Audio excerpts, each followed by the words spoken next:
Welcome to the 1974 podcast.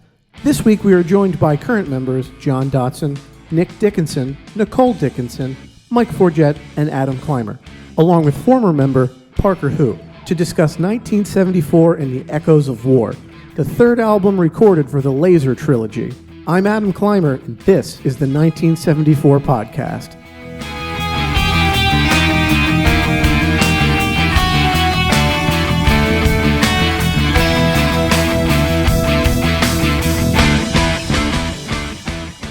Welcome, everyone. We are here to talk about 1974 and the Echoes of War. And with us today, we have Mike Forget. What's up, Mike? Hey. We have Nick and Nicole Dickinson. Hello. Hello. Hi. We have the lovely and wonderful John Dotson. How are you doing? I am well, thank you. No one ever cares about me. There's a reason. Oh, and we are excited to have with us Parker Hu joining us. Hi, Parker. Hello. Welcome, welcome. It's been a little while, and we are so glad to have you. We are going to go over and talk about the last album we recorded for the Laser trilogy, but I believe this is the second in storyline progression. Am I correct in that? Yeah, you did a good job. Thank you.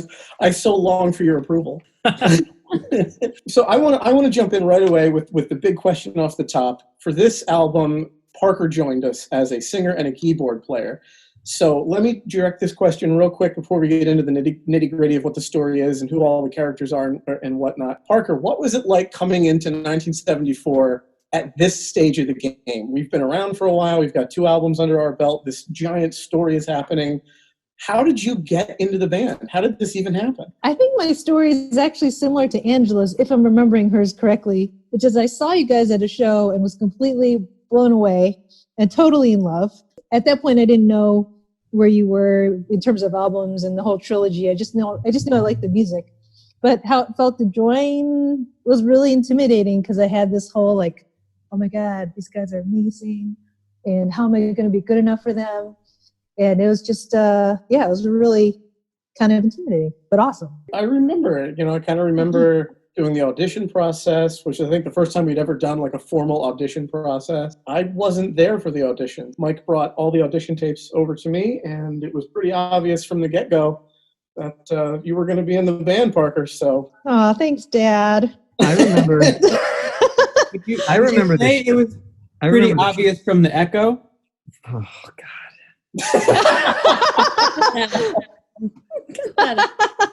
I remember the show we met you at. It was Paper Hill Casket Company was doing their CD release, and for some I was playing with my band. Yeah. Yep. And for some reason, we got invited to play that show. I'm glad we That was did. A weird one. That was a weird one. It was a fun show, though. Yeah, I was. I'm not gonna lie. I was mesmerized by your guitar playing. It's the guitar. It's the blue guitar. It's Yeah. And then I saw Adam playing, and I was like, oh, never mind. Just kidding. Just kidding, Adam. I love you. just ouch, guys. Okay, ouch. Mike, take us through what the story is here. So what is 1974 and the Echoes of War? What is this story? Where are we in the trilogy? What has happened to our characters? Go ahead and recap for us a little bit and tell us what this album... Herald, Death of the Herald sets up Aldous Braze as the creator of Infinite Life Extension through downloading your brain, pretty much, which you can upload again when you die. He's kidnapped by Admiral Tackett, who wants to weaponize it and basically be able to create and meld minds together to form like a military unit. So like his goal is to take so-and-so's brain and so-and-so's brain and just like join them and have that go into someone and create these sort of super soldiers, which, is not legal. So he kidnaps he kidnaps Braze. This is all in Death of the Herald. Forces Braze to find a workaround for that technology and then kills him. And now when we start off with Echoes of War, Tackett has killed Braze. He now has the technology to clone people and also have more than one person active at the same time, which was also something that you couldn't do. So in other words, you couldn't download your brain and then clone yourself and then upload your brain into a clone at this point. That was something that Aldous Braze made it impossible to do that. And he then found out a way to do that when he was captured and tortured by Tackett in the previous album. So really quickly, just for the first two songs, Countdown is basically just a countdown to Tackett creating the very first clone of himself to be live while he is also live. And the Dark Double is that clone. It's the clone of Tackett, that they're both existing at the same time, which up to that point had never been done before. Well, that's a good segue. I want to talk about the first song on the album, which is Countdown. What an ominous song to open on. Huge bell, that, like a church bell in the beginning, and the time signature changes with every bar line. Can you tell us a little bit about that? Because I know, Mike, you really were instrumental, no pun intended, in writing that song. And I remember searching high and low to get that bell sound on the intro. What made you write that song? Why that way? And why such a strange time signature? Well, the bell was basically for Braze, because he just died in the previous album, and the only indication of him dying was that really slow kick drum that sort of fades off in Death of the Herald. And then the whole end of, after that, the big dual lead end of Death of the Herald was basically a celebration of what Tackett had done, which is kind of creepy. Like, yay, I finally did it. I killed someone, but I have the technology now to clone people infinitely. It kind of opens with that. This is where we left off. Our guy just died. Like, the hero of the last album just died. And now this technology in the wrong hands, which is going to undo pretty much all of mankind, we're just waiting for it to happen. So I thought the idea of a countdown would be cool. And instead of just calling it Countdown, actually having an 8 beat and then a 7 beat and then a 6 beat and so forth. I don't know. I just thought that would be cool. Some really, proggy stuff to try out. Once it kicks in, it's all the same time signature. But just that intro was cool. I liked it. Very heavily influenced by Trans-Siberian Orchestra. The rhythm, the drum part of that, pretty much that entire song. Well, we'll talk about this a little later on when we talk about Lullaby. But Jeff Chen is our instrumentalist doing all of the orchestration on that. So all of the cello parts and the big orchestration you hear in and out, that is all Jeff Chen. He came up to Sonic Environments pretty much in a day and did that. He did Dark Double. He did he did Lullaby. He did a whole bunch of stuff. But he did Epilogue as well. What's that? Epilogue as well. Oh, and Epilogue. Oh, that's right. He did Epilogue as well. We'll talk about him a little bit later on. But yep. So the string section you hear all over this particular album was Jeff Chen. He wrote a lot of it. 4G wrote a lot. I wrote a lot. But yeah, I just wanted to mention that he's in there. The other cool thing about this is Countdown has 3 solos in it. You take a guitar solo, I take a guitar solo, and it has a keyboard solo. Our first introduction on an album by Parker, which is really, really cool. Was that your idea to do the 3 solos, or did that just come about in studio? I think that was my idea, and it came from, again, I think just watching Trans-Siberian Orchestra, where they all just kind of get to play with, like they're all taking their turn showboating, and I was like, that's cool, we should do that. We should have kind of like a trade-off sort of song, and I thought that would be a cool place to do that. The last thing I want to talk about is, Parker, you have the keyboard part in this song, which again changes every bar line from an 8 count right down to essentially a 1 count. So it's this ever-changing time signature. Was that difficult to get in studio? I think we only ever played it live once, but was that something that was difficult to do consistently when we did it in studio? Because you had the hardest part.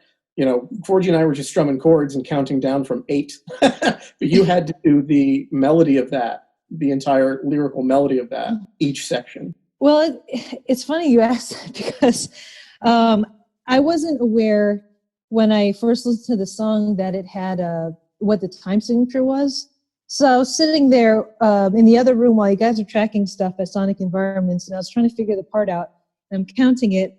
And at one point I realized it's going from 8 to 7 to 6 to 5 to holy shit. Like, oh my God, once I figured that out, then it was just a matter of figuring out or getting my muscles to perform the parts. But as soon as I realized, I felt really dumb too, because I'm like, oh duh, it's called Countdown. It's a freaking countdown. So it wasn't bad after I figured that part out, but I sure felt kind of silly afterwards. So we went from there to Dark Double, and as Mike was talking about who the Dark Double is, which is the clone, but Dark Double has the same keyboard part in it for the bridge, correct, Mike? Yep. And this is our first real kind of, straightforward rocker on the album. And I'm going to let Mike take this one because I think, again, this is another song that was penned top to bottom by Forgy, correct? I think so. Yeah. So this one was pretty straightforward. Verse, chorus, bridge, chorus. Maybe you can call it, there's like a post chorus or something like that. And I think my favorite part of the song is actually just the end. The ba-da, ba-da-da-da. I love that. I don't know, just like kicks. When it kicks in, it kicks. The rest of it's cool. I do like the part that Parker and I sing. So this is the first song that you hear. So Countdown has the big choir harmonies, Bring Forth the Storm, all that sort of stuff. But this is the first song where you hear like 2 or 3 people doing harmony, and it's not double and triple and quadruple tracked. It's just a natural harmony on top of someone else. And I really do like, I think one of my favorite parts vocally is the We Caught the Righteous Moment harmony. I think it's really a really powerful harmony that was made there. Well, what was interesting was Angela leaves, and she had a very unique and a very powerful big voice, and we get Parker who took on most of her parts, and then what would have been her parts on Echoes. There was a little bit written when Angela was around, but once Parker came in the band, we were writing in full force, and the vocal harmony, despite losing Angela, who was a phenomenal singer, great harmonist, but I think when Parker got in the band, our vocals got very clean. I think the blend of her voice with you and Tim specifically was unique to that album, but unique in a very positive way. I know this is an interesting thing to ask Nicole, but she is a trained professional singer. What is your take on that? You've heard all 3 albums because you've had to sing some stuff off of every album at this point. But what is your take? The vocal harmonies on Laser, very processed because it was all guys and some of them couldn't sing. And then coming into Herald, Angela had a unique voice. We had a lot more Gary. And then coming into this, Angela's gone and you put Parker's voice into it. What is your take of them, like all 3 of those albums? When you listen to that, a vocalist perspective, how do you feel about the vocals on Echoes of War? Yeah, I agree with what you said. It definitely sounds more clean and intentional, I guess. I remember singing Bring Forth the Storm because I was one of the backup singers at the CD release. And I love, that's what I'm all about because I'm a choir singer. And I like this album for that reason, that it gives me those like choir tingles that I love so much. Choir tingles. No one's going to know what I'm talking about because I'm only choir nerd. You've heard it here first, people. 1974, and the choir jingles will be our next. No, but I just like when that hits, in several songs when there's all this, because I was listening earlier to bring it all in my head because we only do like 2 or 3 songs off this album. And the thing that I noticed that I really love about this album is there's all this electronic sounds, which I think is really cool, and that like you guys really got into that in this album, like the lasery sounds, if you will. I don't know. A lot of synthy stuff from Parker. Yeah, I love that stuff. And then there's all this music, and it's so solid, and everything is so cool, and like has a story. And then boom, you hear these like harmonies, and I love it. I love it. And actually, even another part that I really liked was, I can't remember what song it was, like one of the ones where Mike sings by himself a little bit. It's like all this stuff, and then it calms down, and Mike's just singing nice and like soft and slow. Oh, it's probably the end of Department of Defense. Yes, Department of Defense. That to me is like, that's not just a song that you bang your head to. Like it really just moves you. I love it. I loved it. Oh, thank you. That is a phenomenal transition. And I will say on top of that, I know everybody loves Laser, everybody loves Herald. This is my personal favorite album. I really enjoyed every aspect of Echoes of War. The writing process, I got to write a lot more for this album. The recording was a little arduous, but that's a conversation for another time. I really do. I think this is one of my favorite albums. The top 3, as it was said last week. It's definitely top 3, 1974. I want to talk a little bit about Department of Defense. This song, you should talk about it because you wrote the riff. The riff in this song was my riff But what I want to pause a minute and talk about is when we wrote this song, the intro chord, or I shouldn't say the intro chords, the chords in this song are Mike's. And I'll never forget Tim's wife, Dina, saying, that song is uncomfortable to listen to. Yep. And nothing warmed my heart more than knowing that we wrote something that was intentionally supposed to be a little bit less than, clean and perfect and radio friendly. And not telling anyone we were specifically doing that, and having someone just be like, that song is so strange and so hard to listen to. So let me first take it with Mike. Where'd you get those chords from? Some of those chords are really, really strange. Yeah, I don't know where they came. I think it came from me and Gary trying to find things that could, they go together in that you can find a way to transition, but they don't sound settling. We wanted this song to sound very unsettling.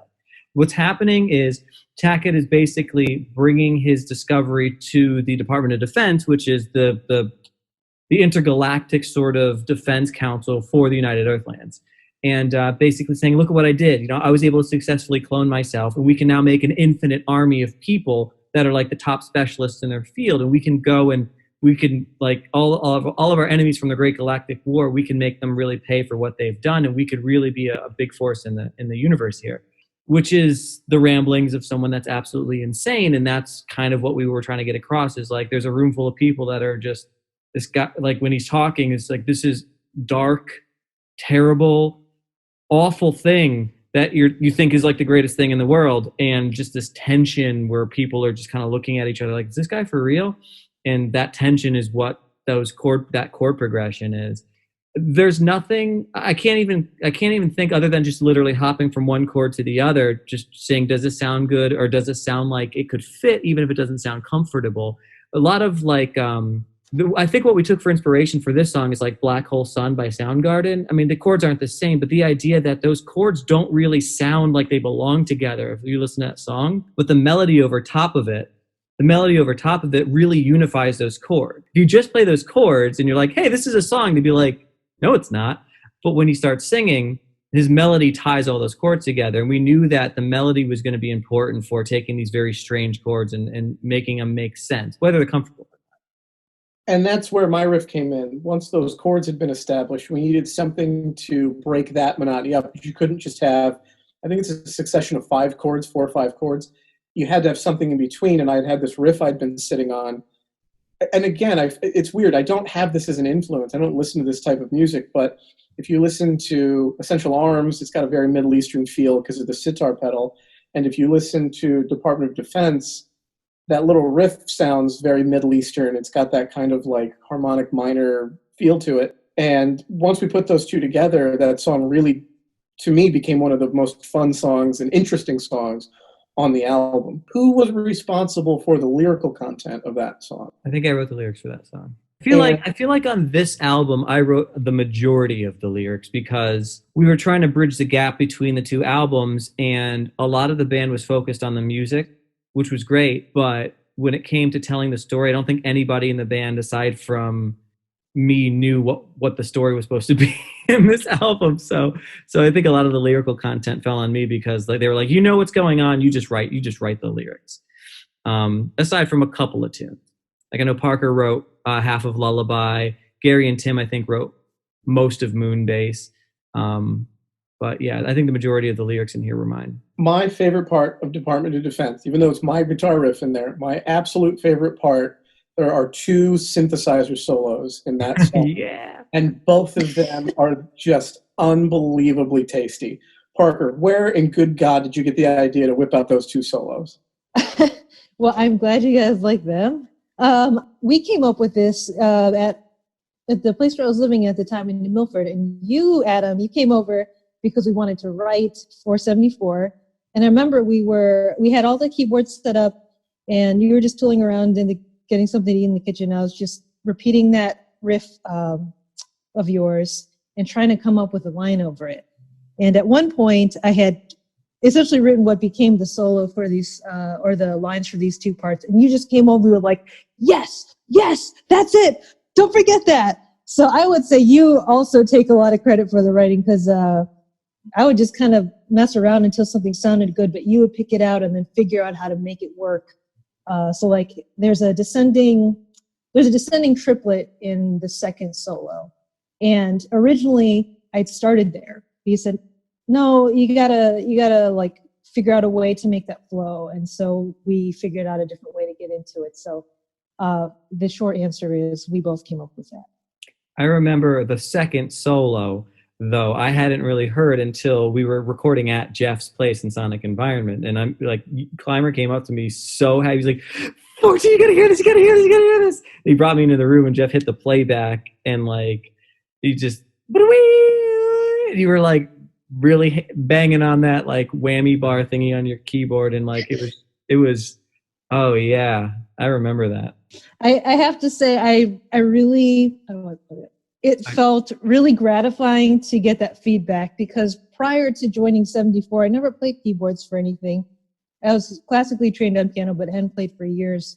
And this is going way back. But when Adam asked me to audition, I was like, well, audition on keys. I thought this would be cool, but I don't really play keys. This is going to be awful. This is going to be a train wreck. So throughout the time that I was in the band, I think I always carried a little bit of self-consciousness and getting feedback on that particular part was really helpful on the album because I think it helped me to be more confident in writing some of the stuff for the other tunes. It's funny. Parker was originally going to do our album cover, and that's how we got in contact. Soon thereafter, Angela left, and then somewhat, we knew she played guitar. We knew thing because of them damn Hamiltons. And I just went out on a limb, and I think I'd been working with Jeff Chen at that point. I'd been doing some stuff with Jeff Chen, and I was like, oh, Jeff, we need a keyboard player. And he's like, I can play keys. Jeff doesn't sing. I said, we need a keyboard player that can sing. He's like, oh, Parker does. And I was like, no, I've never seen her do that. And Jeff was like, no, she's really, really good. Long story short, she was in the band for quite some time. Out of Department of Defense comes Arrested. But before we get into Arrested, the fourth song on the album, we go from Laser, which is just a story, to Death of the Herald, which becomes a very character-driven album. Each character had their own song. They were singing in a narrative style. We come into Echoes of War, and we're back into the story style. We've gotten rid of the character-centric, first-person perspective of these songs. Mike, what caused us to go? What in the story when we were writing did we want to get away from the Vera character, or we wanted to get away from the Admiral Tackett character? And I know one of them dies at the end of Herald. I understand that. But why not introduce more characters? Why not introduce people on the Earthlands Assembly? Could have. The reason that we didn't is just because a lot of this follows, there's really two main characters in this album. One of them's Tackett, one of them is his clone. That would be Gary and Gary and Gary. It would be Gary sings every song on the album. There's some people out there that would have loved that more than anything. Oh, I would have loved to have heard an album of Gary just singing 74 stuff. I think part of it was we had a new singer, right? Angela was gone, Parker was in. We no longer have three unique characters. We have two characters that are clones of each other. So it's like, maybe we should focus more on the person that sings the song should be the person that just sounds the best singing it. So it freed us up a lot more to musically have it sound the best we could based on the vocal range of the song and the vocal range of whoever was singing it. That's what we do now. Yeah, that's what we do. Like, we split songs and however we make it work so that it vocally sounds best, but character-wise, it probably makes no sense the way we perform things now. No, and that's fine because no one probably knows that anyway. Well, they do now. Cat's out of the bag. We've been doing you wrong the entire time for our live shows. At the end of Department of Defense, what happens that leads us into Arrested? Arrested is self-explanatory as to what it's talking about. Somebody's getting arrested. Why and who? So the Department of Defense ends with actually the verse and chorus of Arrested in the key of Department of Defense. And it's really Tackett saying, this is the part Nicole was talking about, by the way, that I think she really likes. It's Tackett saying, this is it. This is the answer to, the issues that we've been having. We now have the best army in the universe. and it's complete. What he's done is completely illegal and immoral. And you hear like a little crackle at the end where it says "Celia exits." That's Tim screaming that. It's basically everyone. You have a room full of generals and military men that are like, "You did a real bad thing. Lock the door." And Arrested is about they were going to take Tackett, arrest him, take the clone, destroy it because it's a clone. So why not? But the clone escapes and Tackett is captured. So in the song Arrested, it's the people that are arrested that have arrested Tackett basically saying, you did a bad thing and now you're going to help us fix it. We're going to find that clone and destroy it because it's an abomination, basically.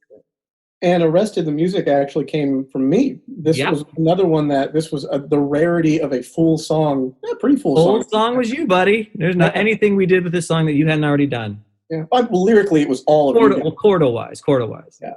I had gone down. Again, I was in my studio, banged this one out. I was with a buddy of mine, and we were coming up with just different songs and goofing off. And this happened to be one that when we were writing this and needed that part of the story, I kind of played it for Forge, and oh yeah, man, I kind of dig that. Very simplistic, 3 or 4 minutes. And there was one thing kind of sort of missing from it. And again, not to give too much credit here, but Parker came up and had an interesting keyboard part that broke the monotony of that song. And then I think it's you, Mike, and Parker that sing it. Correct me if I'm wrong. Yep. But yeah, it's very just straightforward, kind of a 3-minute song, and woohoo! I got to write one for this album. And you put a tasty solo in there too. Hey, I'll let you say it. Thank you. Yeah. But this is another example. So like going back to what we were talking about with vocals, Angela had a great lead character vocal. It's big, it's operatic, it's full of like life, and it grabs you by the neck and it's like, hey, I'm singing to you and you're gonna listen to it. Parker's harmonies are basically just like your shadow. Like they follow you and they're just stick so close to you, and it sounds really good for this particular song. Like it's just her and I, like in this entire song with vocals, and it sounds really tight. We did play that one a couple times live. I do remember that. It's just a fun one to play. It's a very quick and fun one to play. Out of Arrested comes Imprisoned, because if you're going to get arrested, you would think... Next step. We got real lazy with the song titles, didn't we? Yeah. I feel like for these particular two, we were just like, Arrested. Well, if one gets arrested, one would generally be imprisoned. Oh, Imprisoned, that'll be the next song. I think this is a Gary song, if I'm correct. Who can talk about... I don't know who to ask. I suppose Parker or Mike wants to talk a little bit about Imprisoned. There's great vocal harmonies on this again, but we've already gone over the what caused the vocal harmonies to be so brilliant on this album. Mike, Parker? Yeah, I mean, I can give insight into the songwriting process. Gary wrote this song through composed. The lyrics were the same way. The chordal structure I don't think has changed at all since he wrote it. Like it's exactly what he wrote in terms of the chord progression of it. The lyrics changed because he just wrote a page of words, and he wrote them as if he was, I guess, like he thought about what it would be like to feel like he was imprisoned. So he had this the chorus that comes in, his chorus that he wrote was a mouthful. It was just nonstop singing throughout the entirety of the chorus with no pause or anything like that. And I remember pretty much my only contribution to this song was basically saying, let me take your lyrics, can I whittle them down and create a melody that's just a little bit more laid back so that it could be more reflective, which is kind of what the song is about. It's, Tackett in prison thinking about everything he's done. He's probably been tortured a little bit because, the Department of Defense wants to figure out where his clone is, and it's him. So they keep thinking, wherever you think you're going to go, that's where the clone's going to go. So, he's kind of, I think he finally starts to see that what he's done was not the greatest thing in the world. I'd kind of whittled down that chorus to make it a little bit more humble, a little bit less frantic, manic, which was his original thing.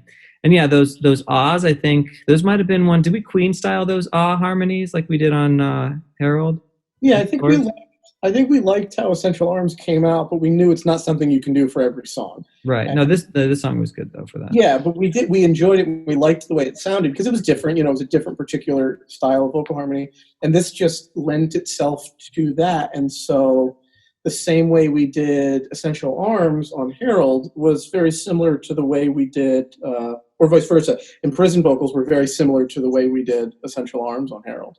And that song in the album, I think it's the 5th track, it's a really nice breath of fresh air too, because you have Arrested, which is super high energy, and then it goes into this reflective of Gary's lyrics, I guess, very pensive kind of, what do you call it, like the wah pedal on the guitar. It's very soft. It sounds like an EBO or something like that. It is a little strange, a little disconcerting the way Gary's melodies can be sometimes, not in a bad way, but it's really nice to listen to that after hearing all that energy and then those really nice vocal harmonies in the chorus. This one actually surprised me a lot because I remember during the writing process, it was very frustrating for someone to come into a new Gary song and not really know what to put on top of it, and then feeling very discouraged because when you listen to a song that hasn't been figured out yet for a long time, you just start to feel like, I want to give up on this. Like, this isn't working. And I remember at one point, Mike, after one rehearsal, you took all the songs and then you sent it back a couple of days later with these new parts added to it, and you added the chorus, and it just made everything work. It tied together Gary's kind of abstract, really artsy parts, and then really made it flow as one unit. It was really a great piece of work. I hope I'm remembering that correctly, because I remember that was one of the songs I felt very discouraged about. Yeah, and the way he sings is really cool too, because I don't think you've got Gary singing like this on any of the other songs. On this album or in a previous album, he sounds very it's like jazzy, a lot of seventh chords going on. He has a beautiful voice. Yeah, there's a couple other parts on this album where, man, he just totally takes it away. But yeah, his voice is perfect for this song. It's very gentle. It's very smooth until it gets to the pre-choruses. Mm-hmm. Another fun thing about this song too is that at the end there's a reprise of the Tackett theme. Oh yeah, you did that a couple of times this album. It was really cool. Yeah, call back to the themes, because it's kicking and screaming something and rising up, goes back to his stuff.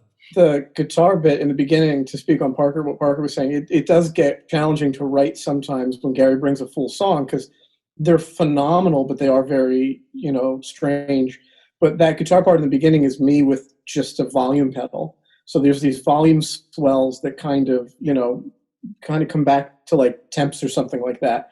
But there's these volume swells of the guitar under Forgie's guitar, which I thought was a very, very nice and tasteful way to highlight more of the melody than just duplicating what Forgie did or trying to play over Gary's vocal, which would be not appropriate in this particular song.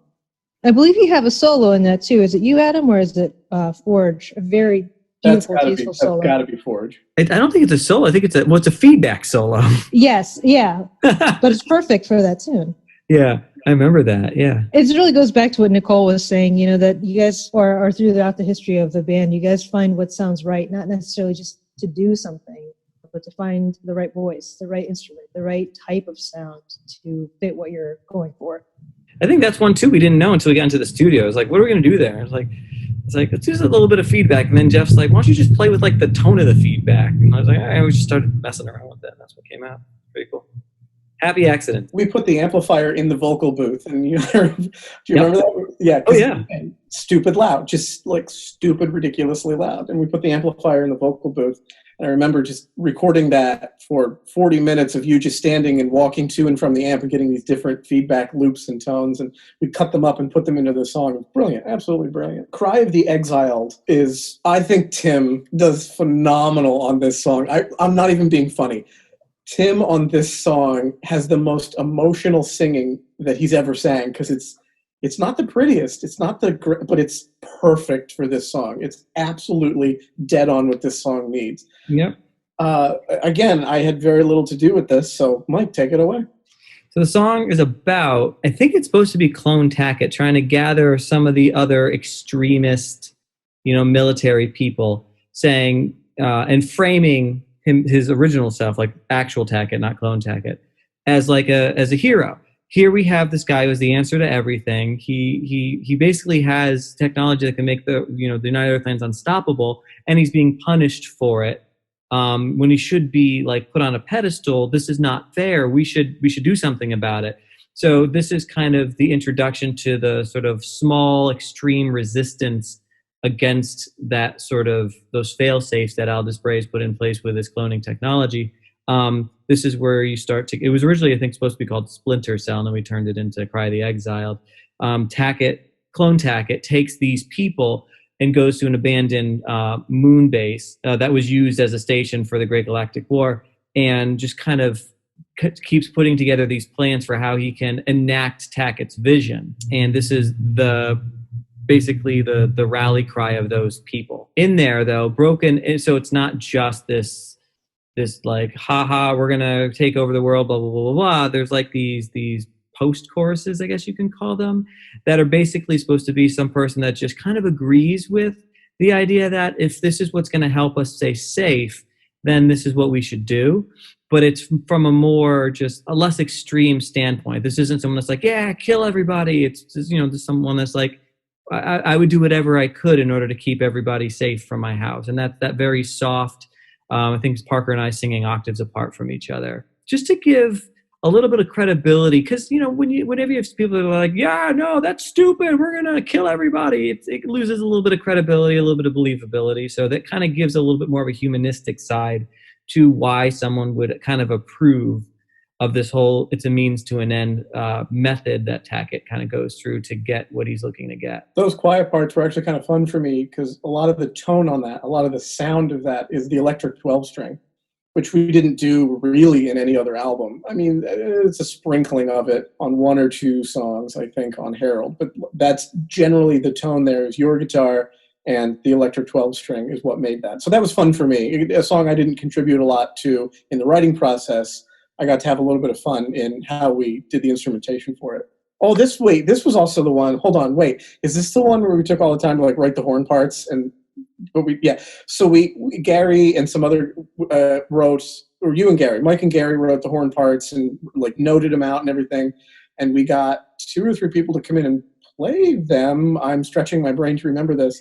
One of them was, Gary did a saxophone, Justin Belden did a trombone, and we had someone else coming too. I forgot who it is, but I will try to look up who it is while you talk. But yeah, we tried to have a horn section in there, and it did not sound good.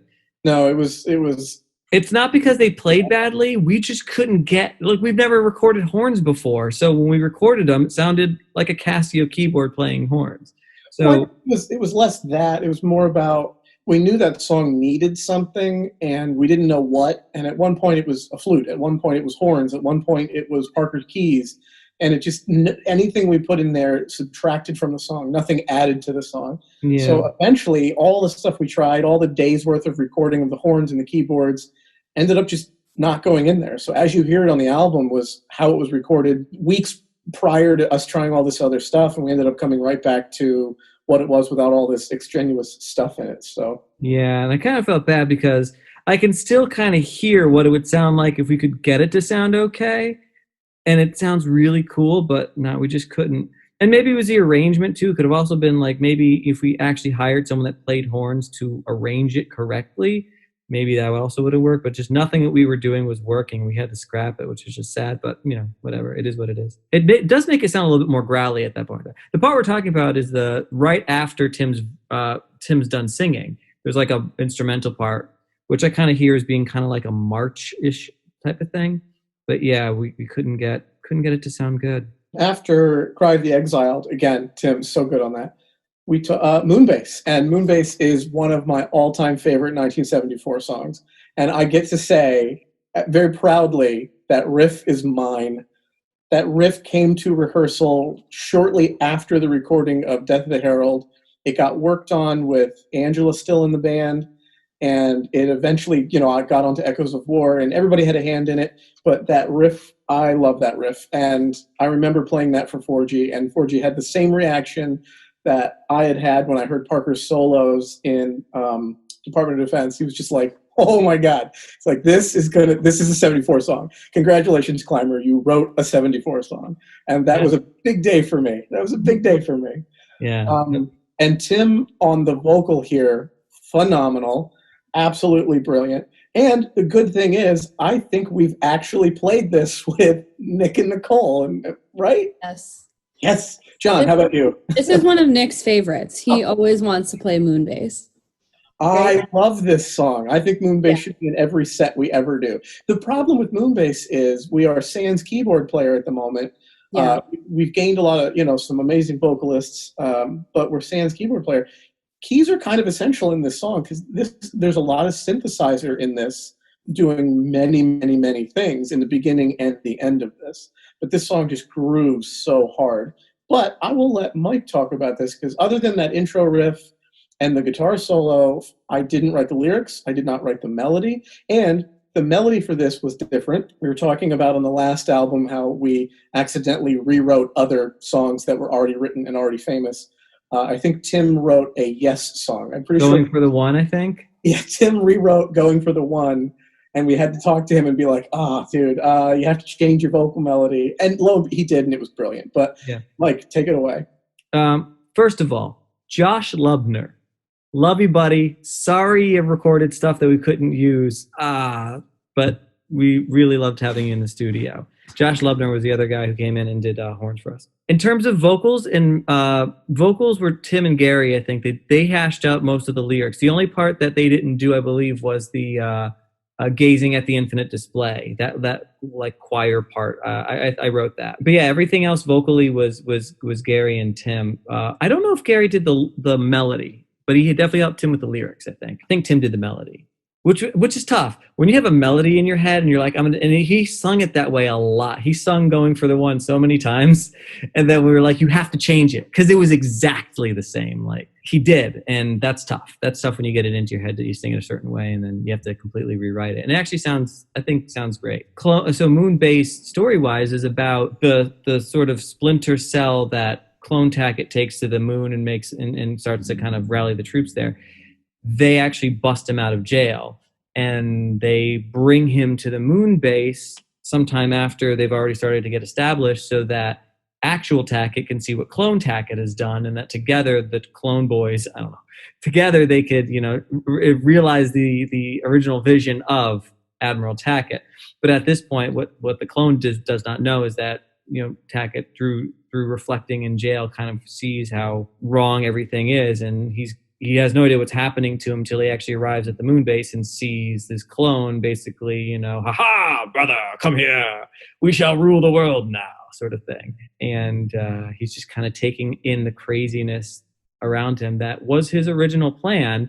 And now it's been realized, and now he doesn't think it's a good idea. It's one of my favorites. I absolutely love that song. I love playing that song. Nick, why do you love playing that song? What is it about that song that does it for you, buddy? The feel of the drums and rhythm part being in 4 with the guitar being in 7. Stuff like that is super interesting because it's not necessarily kind of a traditional way of thinking about odd times. That's really where my interest comes from it. I always just want to play some 3 over top of it, but I know it's not going to be good for you guys, so I don't. I think this is another one that, even though it wasn't on Harold, you guys wrote this when I was in California when you were writing Harold stuff. Because I think I came back and you had written, Gary had his bass thing in 7, and Tim and you were trying to do the arpeggios in 4, and no one knew where to begin and where to end. And I had to math it and say, okay, you start now, wait 2 measures, then come in. And I had to make sure that they all lined up nicely. I can't remember that. And I was just laughing. I never heard anyone in a musical situation say I had to math it. So you guys are definitely kind of prog then. I had to find the LCM of 7 and 4, which is 28 for anyone that needs to know. And now no one's listening. Just look at me. Just look at me when it's time to sing. Right? That's what Tim would say. That is what Tim would say. 100%. And actually, I wanted to bring this up too. 2 things. I totally agree with Nick And it's such an interesting song because there are a lot of odd time signatures going on, but it grooves so hard, like you were saying, Adam. It's one of those magical combinations where it's really interesting to the ear, but you can still really headbang to it. It's really cool. And the other thing I wanted to bring up too is, like, we've talked about Tim a couple times, and he really is. He's an amazing singer, always has been, but like just the amount of emotion and the grit he brings to some of these. I think we used to joke around and call him, or was it the Groban joke? We were calling him like Groban or something like that. But like he really does, his voice is another instrument that just takes these songs into the next level. Yeah, the next song especially, he gets real grobes with it. That Last Stand? wasn't that he? I think Tim coined his own nickname. I'm pretty sure he did. Tackett's Last Stand. I'm just going to let Mike run with this one because I think there's some Gary influence here. There's some Tim. This is such a cool song. Yep. I don't remember who wrote the music for this one. It was either me or Gary. The lyrics were all Gary. The melody, I think, was Gary. I think I wrote the chords, and I think Gary wrote the melody and the lyric, except for when Tim sings. When Tim sings, I wrote those lyrics and I wrote that melody. But he gets real intense with it. I think this was one of those songs, Forge, where it was a really difficult one to make work, and you had workshopped it on your own, and then you added. This is another one of the songs with a callback, I think, at the end. Yes. Yeah, you had taken it and written a whole part to it that made it come together, something like that. Yeah, you're right, because I remember the original two, like what would be the verse and what would be, I guess, the Tim chorus. Well, that's all we had, and like I almost said let's scrap it from the album, but then Gary, I think, wrote a melody to the verse, and we grew it in intensity every time, so it became a little bit less repetitive. Like we started really low with just bass for the creation of creation, and then by the time we were in the last verse, he was pretty much just shouting "Trigger Primitive Fingers," and it was like really intense, and like that helped.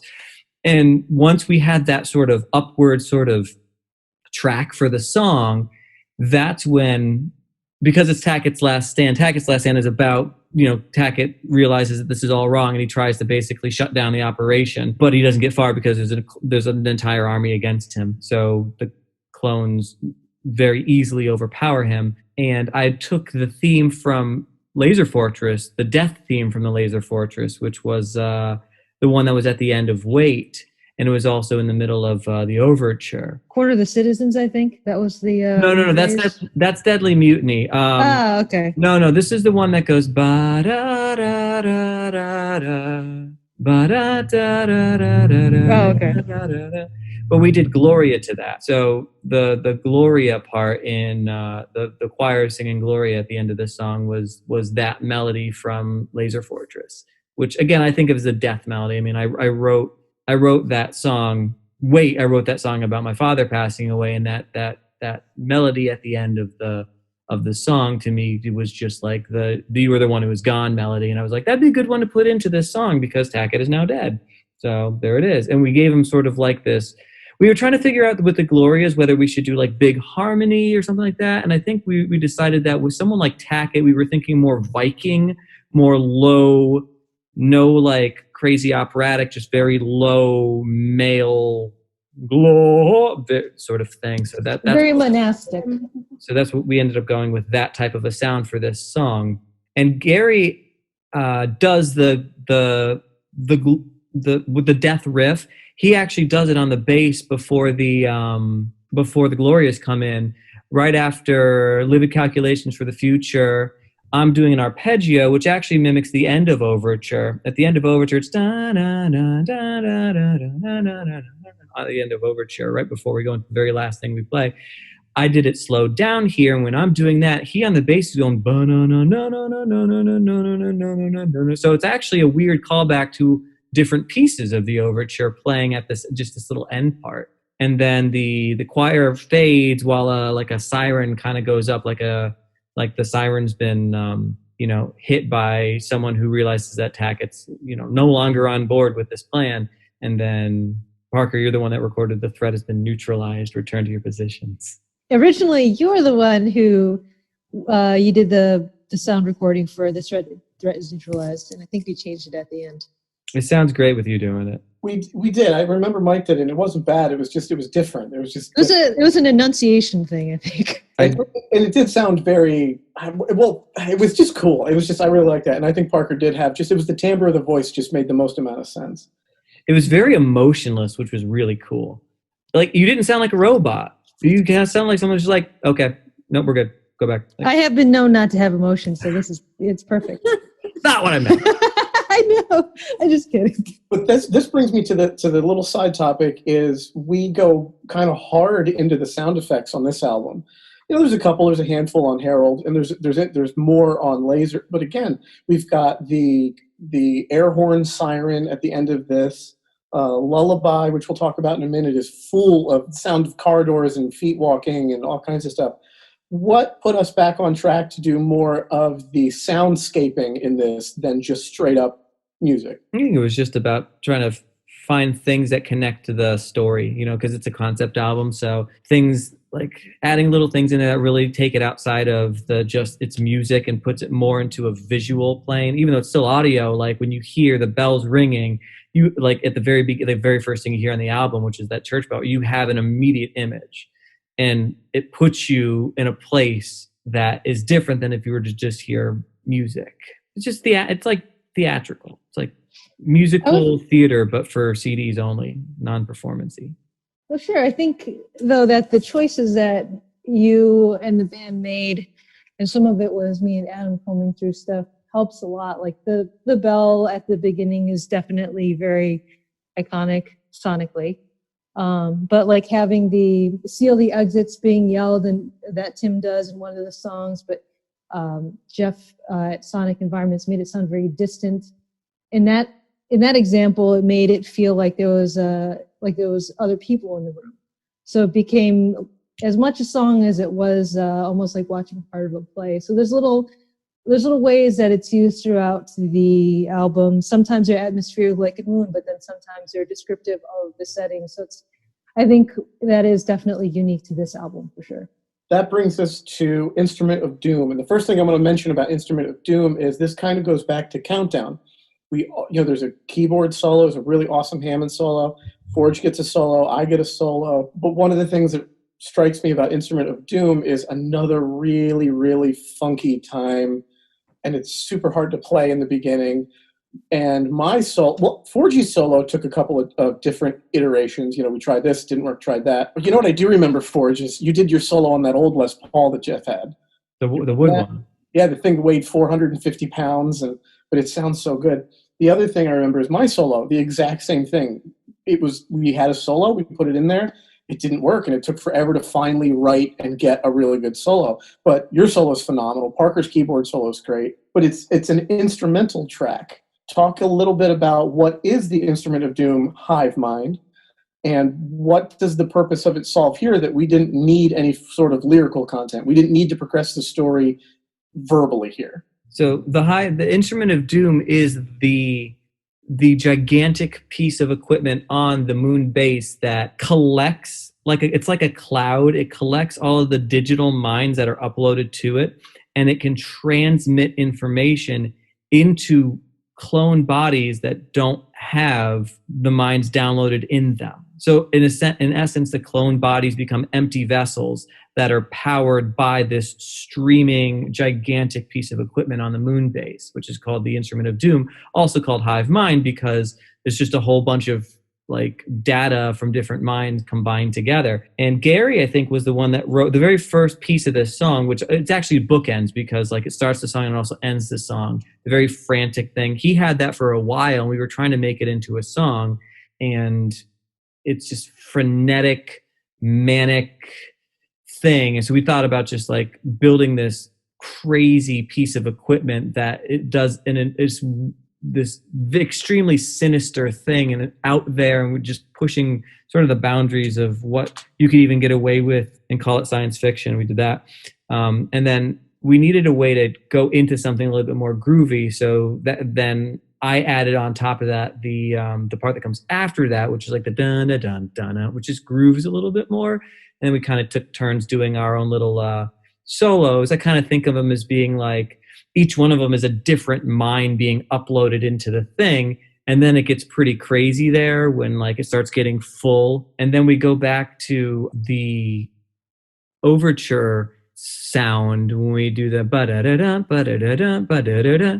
I think that's very similar to what we do at the middle of the overture when it starts getting really, really dissonant. And then we kind of come back out of that. And yeah, there's no narration because there's nothing you could say like, we're putting minds in a machine like that. What are you saying? It was just supposed to be the creation of this weird, horrible technology that's going to be the end of mankind. Frenetic is a great word to describe that song. It is very frenetic. It reminds me of Flight of the Bumblebee, even though they're not really the same at all. But just the idea of it constantly moving, it's really exciting. And the riff that you put on top of it was great too, because a tune like that could easily become masturbatory. I guess it could be like musically masturbatory. But in order to have it resonate with a wider audience or just a general listener, it needs something like that where you can feel like you're rocking to the tune. So I think that was a very good ad. Yeah. I kind of think of it as being an evil version of Building an Empire. Building an Empire was done because Braves was trying to help mankind. Hive Mind is being created to destroy the United Earthlands. I mean, at this point in time with the Hive Mind, they're starting to get to the point where it's becoming more of like a virus. Like the clones now want more minds to feed to the machine so they can become smarter and grow and they can overrun and basically replace everybody. So this is the beginning of that specific piece of the story. I remember recording that, and that was a fun one to record because it was just all over the place, very interesting. Moving on from there, we get Deadly Mutiny, and I have a great memory of the ending of Deadly Mutiny. And this was Gary's riff. I'm pretty sure this was Gary's riff. Phenomenal riff in the beginning. It's very off time, which makes it feel tense, but it has a great groove to it. And I think Gary's phenomenal at writing stuff like that. Something a little left of center, but still very fun to listen to. And I have a great memory of the keyboard part and the ending of that song. But let Forge talk a little bit about, because this also comes back to, what is it? Is it the Galactic War riff? What's in this song? Yeah, no, you're right. So the song Deadly Mutiny is about once the hive mind is created, the minds are loaded into the instrument of doom and broadcast to the clones that are wired to receive it, I suppose. But as that happens, as more and more minds get thrown into the machine, the clones are starting to realize that they don't need Clone Tackett's the one that's kind of running the show right now. They don't need Clone Tackett. They don't need the original, military special men that were already put into the machine. They're just going to hold them back, and that they can do a way better job on their own. So Deadly Mutiny becomes basically the clone army that was created, revolting against the people who created them because they're just going to get in the way and slow down progress and stuff like that. So, this is the end of Clone Tackett.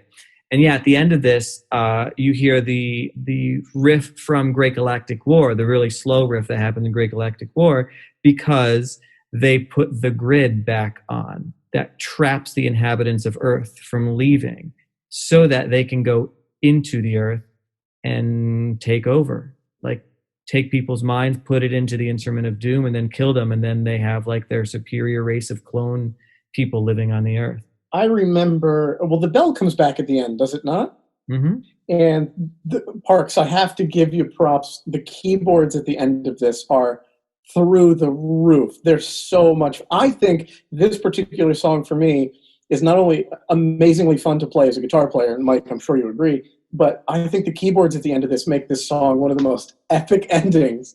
It's just huge at the end. Oh my gosh. Parker, those keyboard parts, talk about that. I have to agree in this one. This is a really fun song to play.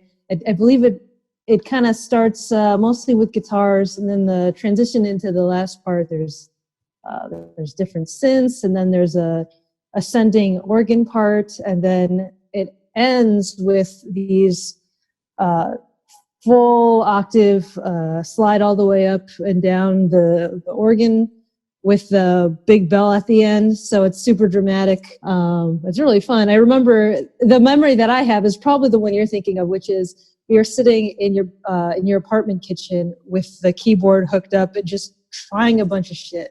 And however it happened, we just had this the sliding ending with that big note, and it just fucking worked. And it was really really cool. And it's fun to play that live too, because it's fun to watch. I think that the end of this song is definitely, I think, my favorite. The riff is cool. Like like when it first kicks in, it really grooves. There's not a lot of there's not a lot of interesting vocals that happen in this song until the end. Once you get to that really quiet part where it's just bass and guitar moving very creepily, which is really, I love that. From there on, the whole rest of the song is just like, buckle up, Buttercup.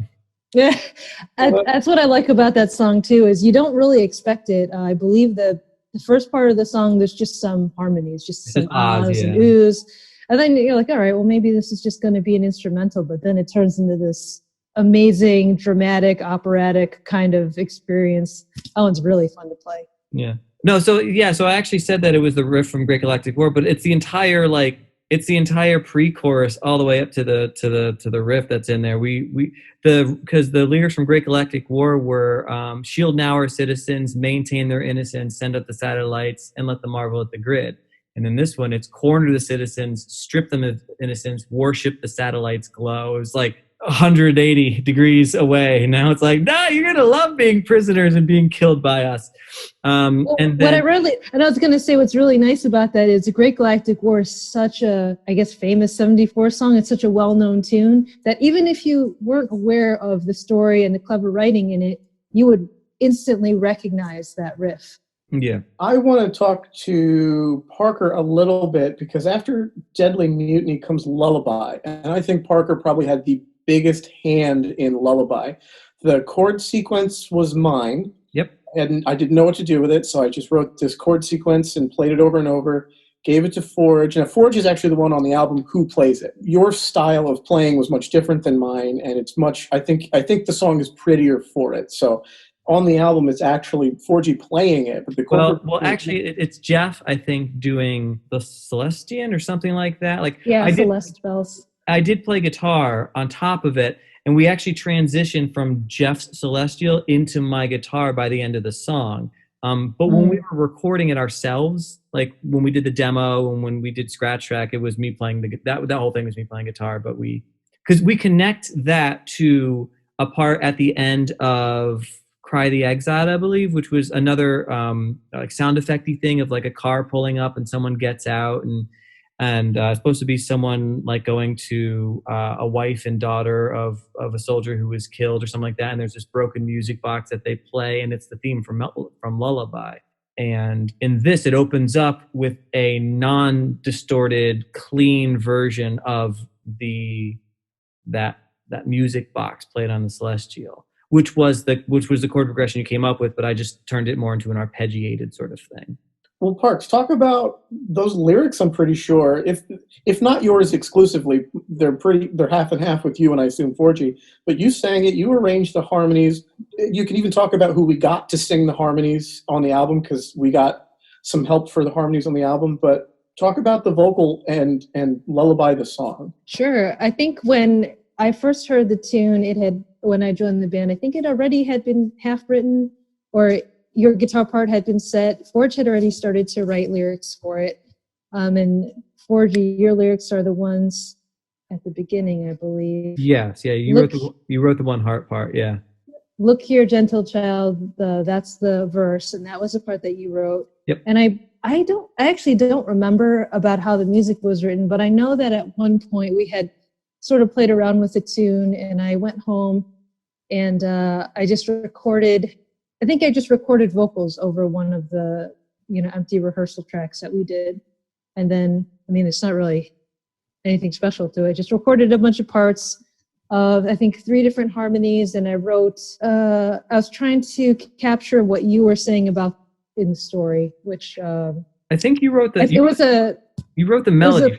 You wrote the melody for the entire thing with like la la la la. I think, right? I remember hearing your melody, and I was like, I love that melody, and that's what actually got me to start writing the lyrics, because I had a rhythm and I had a melody to follow. So your melody came. So your melody came first. Well, I clearly don't remember this very well, so maybe Adam asked the wrong person. But I do recall. Way to go, Adam! But I will say that this is a really fun collaboration too, because like Adam was saying, we, after writing the triplicate harmonies or whatnot, I think we had all sort of decided it shouldn't all be the same voice tracked over and over. It should have a bunch of different timbres and things like that. Yeah. But I did want to say about the writing process, Mike, you pretty much have the whole story in your head. And I remember I had asked you to describe some of the feeling of this tune to me. Was it a parent singing to their child or something like that? Mm-hmm.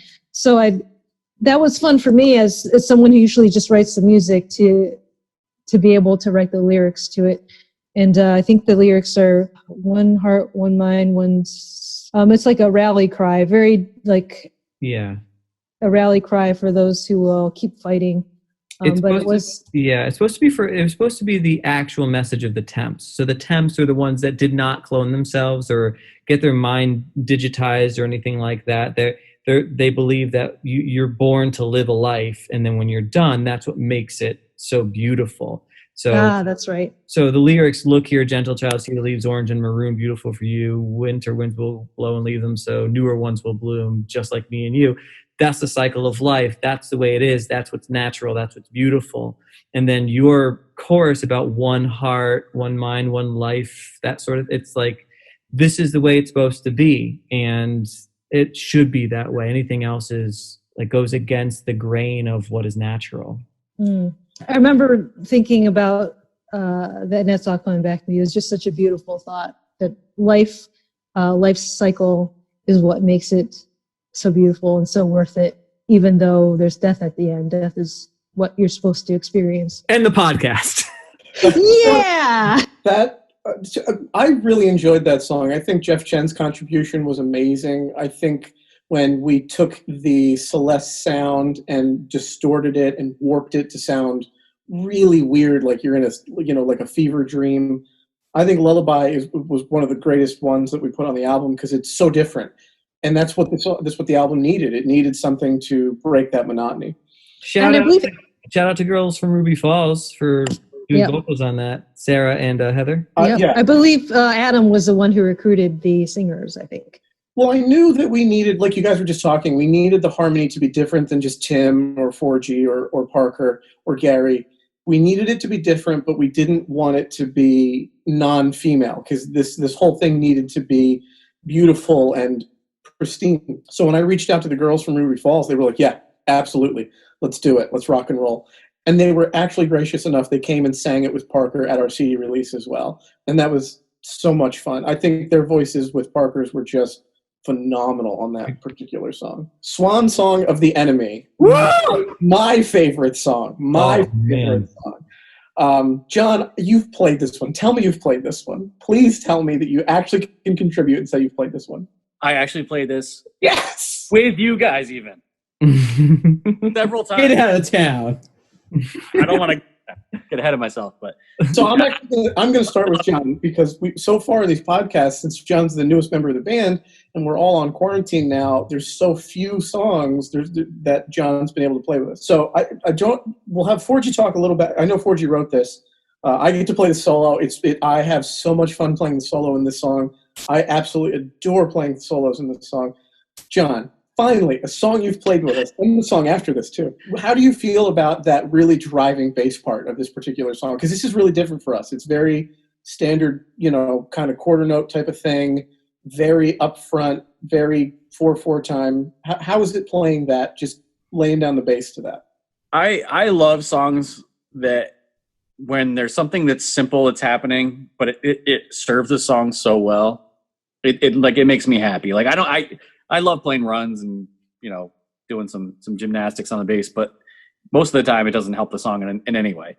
And this song, it's just that straight drive. It's the backbone of the song, and it's really not anything complicated, but it feels so good. And Nicole, you've got to sing this. How do you feel about the vocal mesh between you, Maria, and 4G on this particular song? I like it. I think this has always been one that I really liked singing. If you remember that competition we did in Long Island. How could we forget? Yeah, that was like one of the first times when you guys asked Maria and I to like be backup singers. And yeah, so I remember. We're so sorry. Well, that show was something. That show was something, that's for sure. But it definitely, I don't know, started something. But I liked that's where we have that video of us like warming up. Yep. And it's just one of those songs that's fun to sing, and I love the harmonies. It's like easy, which is great for me. But it's just catchy. Like it'll be in your head, it'll get stuck in your head. It's like an earworm. I've played that song. Well, we've played that song. I don't know, 10,000 times at this point. You know, We've played that on TV. Don't forget. That's right. That was right. We did an acoustic version. It was Tim, Parker, me, 4G. Right, just that was it. Right. CT style. CT style. Channel 8 for me. I don't know what it is for you guys, but and that was fun. I really enjoyed that. That was great because it highlighted the vocals, and what are the most perfect part of that is again the blend of Tim, Parker, and 4G. But again, I could talk about the solo and the guitar part because, well, actually, you know what? I will talk about that. 4G brought this song, and it was either going to go to us or it was going to go to Forgotten by Friday. And I remember being like, please don't give that song to Forgotten by Friday because I could hear it in my head the second 4G brought it. And 4G came and started playing it. It was very strummed. It was like, this is just a strum song. I don't know if you had the lyrics, but I think you had the melody. And I was like, you know, I think even you said, oh, it's a little too country for us or it's a little too pop. I don't remember what you said. And I was like, here, you know, after a day or two, I said, try this. I'd learned the chords, and I was the one that said, try it with that really kind of staccato feel to it. At that point, it was pretty obvious it was going to be a 74 tune because that was exactly what we needed. Other than that, and other than 4G kind of saying, Adam, please play a more melodic solo, because we were trying to mimic the vocal line in the solo section. So 4G and I put our heads together to come up with what is the first and second solo in that song.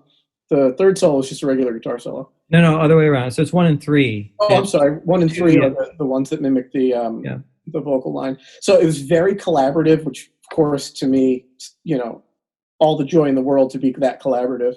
And 4G was kind enough to give me the solos, and I every time we play it, I have so much fun playing that. So, but 4G, let you take it away with kind of the basis of what this is and how you came to be. Well, actually, so it was written on an acoustic guitar, and if you ever hear this played acoustically, that's how it was written. The finger picky style at the beginning, it was that's been like that ever since. I actually have a very strong memory of writing this song because the Decembers were coming out with a new album. I forget what the album was. I think it's What a Beautiful World, What a Terrible World, What a Beautiful World, something like that. In any case, Colin Malloy was doing a song called Carolina Low, which is a very just him on an acoustic guitar playing a song. I saw a live version of him playing that, and I remember loving just the stripped down, soulful sound of it. Very folk, maybe a little bit of, I think there's more folk than anything.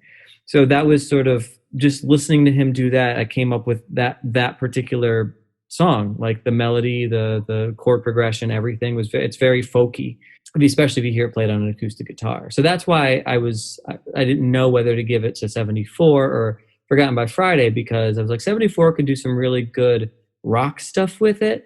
Forgotten by Friday could do some really good country stuff with it, and I could hear it going either way.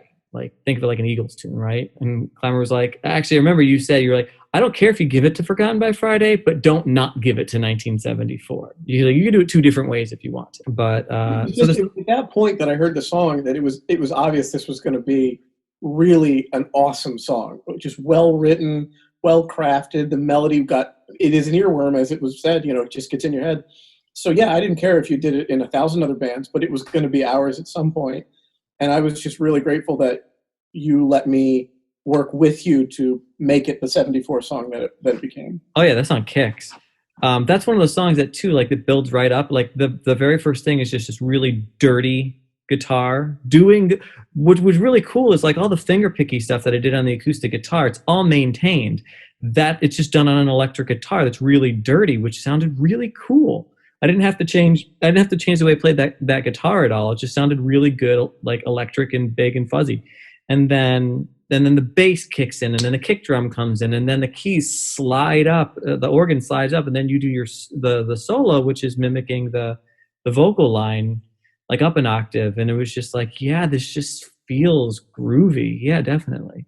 It's your standalone radio hit. There it is. Yeah, I mean, there was one on this album that would probably, well, That maybe Epilogue. Epilogue's too long for a radio hit though. Well, it's interesting you say that the song grooves. I think this, out of any of our other albums, have much more feel behind it. That's not knocking anything else, of course, but I think this song has more along the lines of bass grooves and things you can get into. Like Nick was saying with Moon, man, that song just grabs you. Even though it's in kind of a weird time over a weird time, it just really makes you want to move. And this song does the same thing. And we're going to talk about Echoes. Echoes does the exact same thing as well. So I feel like there's a lot more feel that got embedded into this album, whether it was, consciously done or subconsciously done. That's why I think this album is absolutely my favorite. So Swan Song of the Enemy is about, it's basically, we're down to now, the Earth has the laser grid around it. The clone army has descended upon the Earth. And now people are being killed by their clones, or those that weren't cloned to begin with, so their mind isn't anywhere to be downloaded or stolen, who would be the temps, are really the last line of defense against the planet being completely inhabited by clones. So this song is a rallying cry for the temps to destroy the clone army. That leads us into Echoes of War. Another The title track. Yeah, the title track. This is one of the most, I love playing this one. And I'm going to start with John again, because I distinctly remember when, the second time you showed up to rehearsal, you and I going over, and I didn't know it. I actually had the wrong part. We know what were you're trying to figure out a Gary bass part. And in typical Gary bass part, it was not at all what we thought it was. So, John, this is not super fun. Yeah, way hard. But tell me this is not just like a super fun one. Oh, totally. It's funny because I think I remember telling you this. I played this in my audition with you guys.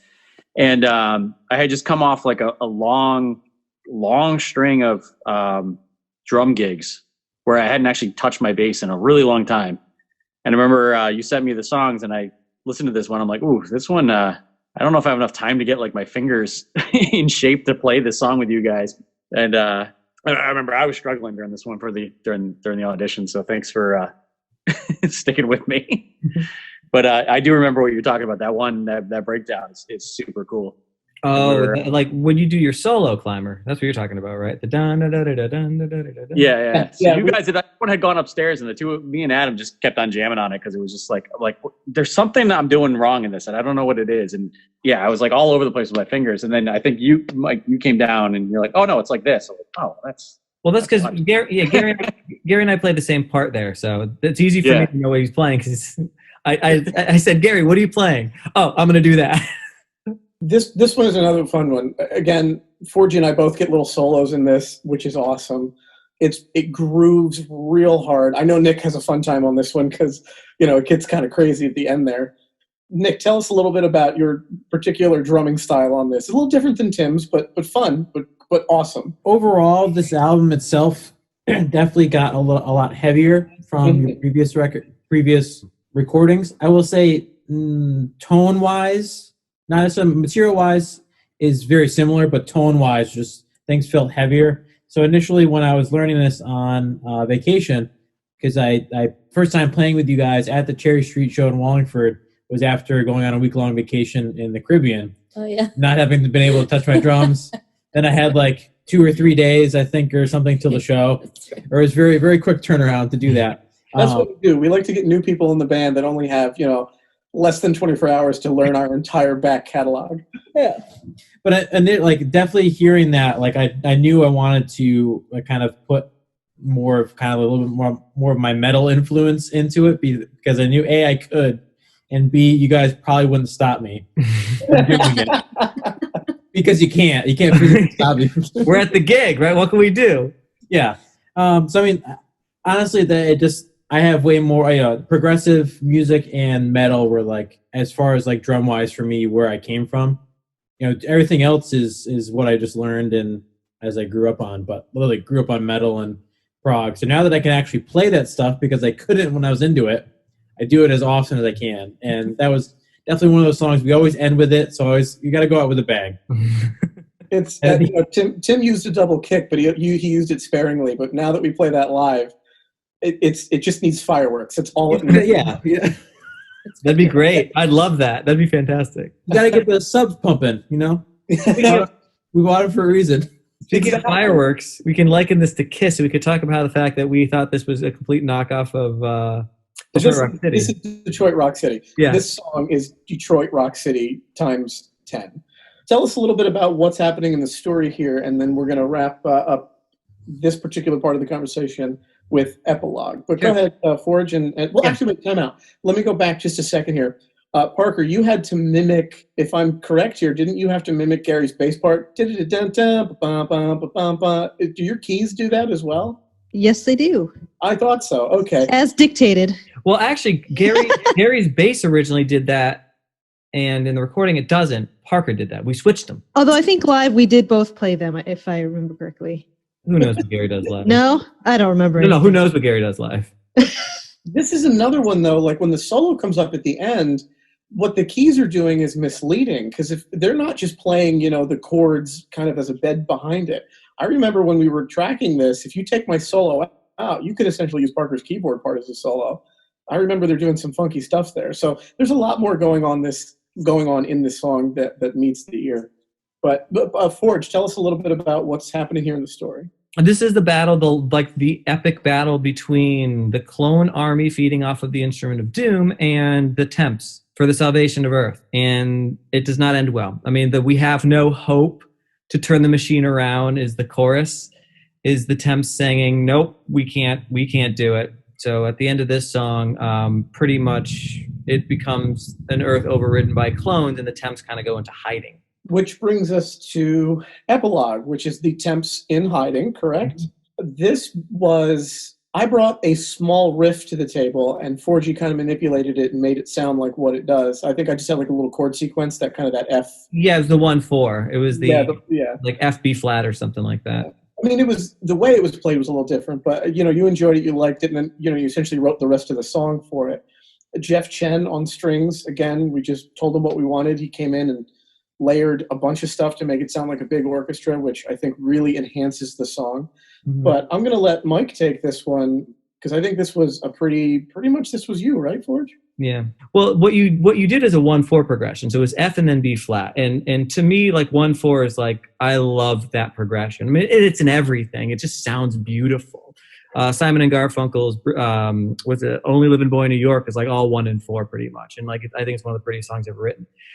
So we were going to make it into a song, and then we jammed on it for a little bit. Then it was called Yellow Card, because the part that Clymer, you play over the chorus was originally played like right after Jangly Bits comes in. And what else? There was something else I was going to say. Oh, and I noticed that the 1/4 progression, we've done songs like that before, but like Essential Alarms is one like that, where the chorus it's 1/4, it's E A. The time is now, it's an E chord, and then we switch to the A, and Epilogue is that moved up a half step. So because of that, I kind of wanted. First of all, it sounds beautiful. It's a very pretty thing, but because it mirrors the number of Essential Alarms, I snuck something in there to kind of tie it to Essential Alarms, which is in the chorus. It's We Hold Our Hope because the time isn't now.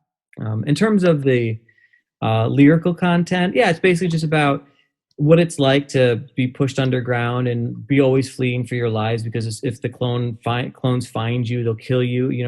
Vibes of sort of refugees, or like even you can think World War II with like the Jewish people hiding from the Nazis, that sort of thing. That's sort of like those are the stakes here for the Temps right now. But still a hopeful song, something this is where we're at right now. We're doing what we can. We're going to survive, and it's not now, but someday we're going to be able to strike again, to like find a way out of this, and they do in Laser Fortress eventually when Squad 74 shows up. But yeah, I wanted something really pretty. We also tied it back to Guide Our Hands, because Guide Our Hands was a song that was about the squad that comes out of the I don't know, they're on their intergalactic mission, they get attacked by their clone ship, and then they come back to Earth, find out everything's wrong. They get with the Temps fill them in, and then the Temps give them a plan to go to the moon and blow up the Instrument of Doom. So I thought that it would be cool to kind of foreshadow that they're going to work with this crew in the future and blow up the moon. So we used the tune that has that exact thing in it, and our bridge to this song is a chorus really to got our hands with different lyrics on top of it. I think it was a very fitting end to the album, and certainly a fitting end for us, a fitting end to the Laser trilogy. Not a fitting end to the story. The story goes into then Laser Fortress, right? Yeah. So, but I've quite fond memories. Recording was a little stressful. There were some things going on far outside of our control to make that recording a little stressful, but that's for another podcast for another time. But this is my favorite album, and I think the music on this was just perfectly put together. You know, I think we were kind of on the top of our game, certainly as writers, as musicians, doing a lot of interesting things that we learned from the making of the prior two albums. And of course, at that point, we, you know, as Angela was saying last week, we were playing 3-4 nights a week at one point. So we started to hone our craft a little bit more than we had when, you know, Laser came out. So it really was a super fun time for me and a super fun album for me. And I think Parker joining and singing and playing keys. I think Parker's synthesizer work is also what makes it really fun, because we really didn't have a whole lot of synth in prior albums. Great Galactic War was a synth, but it really didn't get put in any other songs on Herald, and we didn't have any synth at all on Laser. I think it was good. I always end these discussions. We'll talk about more things, but Forge, what is your favorite song on the album? I don't know. It would probably be Swan Song. Swan Song? John, what do you think? What's your favorite song on the album? It's a toss-up. I actually it's funny that you gave me those two songs to learn first, were Swan Song and Echoes, because they're both so great. If I had to choose, gun to my head, Echoes. Okay. Nick, what do you think? What's your favorite tune? I got to stroke your ego, I guess, a little bit on this one. It got to be Moonbase. How about you? Honestly, we've had gigs where Nick is like, "Oh, I hope we get to play Moonbase." So every gig, right? All right, guys, just so you know, the Moonbase is now going to be like Vera. It's just going to be on every set we ever do. It mostly has been. And we try to keep it on there because it's a fun one to play, and it's very listenable. You know, it's not one of the weirder songs. Although it is, but it isn't. So, Nicole, what do you think? Your favorite tune? I think I probably stick with Swan Songs, my favorite. It just, I don't know, it just hits me in a way. But I also really love Lullaby, and I'm like sad that there's no way for us to do it. But I also feel like it's such a beautiful Parker song that it's like I don't want to touch it. I want to leave it because it's so perfect. I just really like that one. I don't know. I think that's a great song too. Parks, how about you? What do you think? Moonbase is definitely up there, but I think my favorite is Instrument of Doom. Interesting. Yeah, it's really, I mean, I love all the songs on this album, but that one, it always surprises me when it comes up on the album, just how much I get into it. It's really, really fun. So I want to wrap up this whole thing. Wait, what's your favorite track? My favorite track?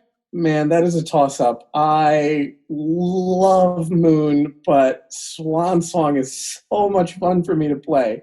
I really enjoy playing that. So, you know what? I will not be. Dickinson are you going to side with? Yeah. I feel okay. I can't say Moon because I had a big part in writing Moon, so now I sound like an egotistical weirdo. So my favorite song is "Echoes of War," as written by Mike Forget. So what I want to wrap up with here is, for the first time since we've been a band, we undertook one of the biggest concerts we put together, and that was our CD release party. We had backing. I think there were 4 or 5 backing singers. We had the Staples High School Youth Orchestra. We did the entire album, Echoes of War, top to bottom, and then we decided to do, 10 other songs off of the other albums. I just want to wrap up real quick with Nick was there. Nicole was singing with us at the time. What was that like to put together? I know Jeff Chen and myself wrote all of the string parts for the youth orchestra, and that took a long time. And Parker did the arrangements with 4G for the girls from Ruby Falls came and sang Lullaby with Parker. Go ahead and jump on. I'm not going to pick anyone specific, just some memories of that evening. Leading up to that evening there was a lot of work. There's a lot of collaborating, because I know that I was working with the vocalists, the backup vocalists, which were Leah and Maria and Nicole and Dom Morrow, who didn't end up coming to the show, but he was in there originally to do it, and Lawrence for like just arranging and making sure they knew their parts, that it was written out with sheet music, and that they could. You gave us all the sheet music, Yeah. which was great for me. Yeah. So just making sure that was okay. Figuring out when to bring people out and when to put them back, was a thing. Working with the orchestra wasn't so bad because the Carrie Mascaro, who was the one who was in charge of, I gave her the idea. I was like, could you get a couple of students together that can, play live, a live string section for us for our show? And she was so excited and so eager to do that. And she put together this section. She ended up playing in it, and she actually got a very accomplished, she was a teacher at Staples, very accomplished violinist to do it with us as well, which is really cool. So she actually undertook a lot of that sort of pressure. She was the one pushing them to do that. But we had to get together a couple of times at Staples High School to practice with them. So, they had it in them what it was like to play with a rock band, because most of them had never ever done that before. They'd played. If you go on our YouTube after listening to this, there's 1 or 2 videos of the rehearsal. Yeah. And they sound phenomenal. Yeah, they were fantastic. And one of them ended up being, it was my student. So it was like really cool to be able to play that with my student. Parker, you did the pamphlets, and it was basically like it felt to me like doing a show, like a musical theater show. Definitely. Yeah, like you were in the wings waiting. So I felt like I was a co-director, I was a performer, I was a writer. Like it was just, there was so much going on, just trying to keep track of everyone and make sure everyone was comfortable. Because like you're going crazy because like this is, I'm a part of the core 5. Like this is my project. I love this. I wrote helped write the music for this.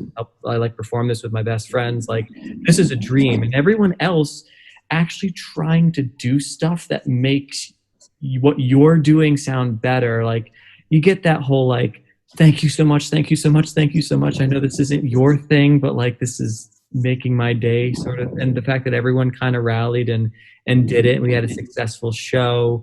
People actually showed up, which was cool. They seemed to enjoy the performance. It went off without really any hitch. There was no like technical anything throughout the entire night where people were like, "Oh, that was bad," or which can very easily happen when you have like an hour, 1 hour's worth of album to cover and then an additional bit of hits to cover after that. Like so much could have gone wrong, and even though it was extremely stressful to create, promote, practice, I think that it came out really well. It was definitely stressful. Oh yeah. Oh yeah. I will agree. Parker and I did a lot of the like posters and pamphlet. Parker did the pamphlets. We did all the posters. So we drove around the entire state of Connecticut essentially and did all the posters. The biggest compliment I think I ever got for that show was some people had driven up from other locations, and someone said to me afterwards, "That was really good. It was like going to see a band I would pay for." The ultimate backhanded compliment. Yeah, it pretty much like, it was a good compliment, It totally is. They did. I know where they're coming from, and it's really nice. I mean, to what you're saying though, Ford, like I remember as a band when the idea was still in its infancy. We wanted to treat it something this serious, and wasn't, let's just book a bar and play it there. Like this, I remember that for you especially, writing the last part of the trilogy is just really beyond a big deal. So we wanted to treat it with that much gravity, I guess. And I remember Adam and I going around like finding venues and trying to figure out if there was going to be lights and sound, how much would that cost? How should we market this? It really was like promoting. It was like planning a wedding in a way. Yeah. Without some of the other things that come with it, like catering or whatever. But in terms of making sure all the students were there, I know you had a lot to do with that. But I remember thinking about these little details, like, okay, we need to make sure we mark which entrance they come into, and they know which room they're going to be in. And someone has to make sure there's chairs and all this other stuff. And it was really like a huge moving machine. It was a lot of work. Yeah. It was big. It was big. There was a lot of moving parts, and it's super stressful to be the performer and the organizer. Orgy and myself and Parker did a lot of really, really heavy lifting. I know Tim did a lot too. Forgy did some radio stuff to promote it. I did some radio stuff to promote it. It was intense. It was super intense. I will say though, fair is fair.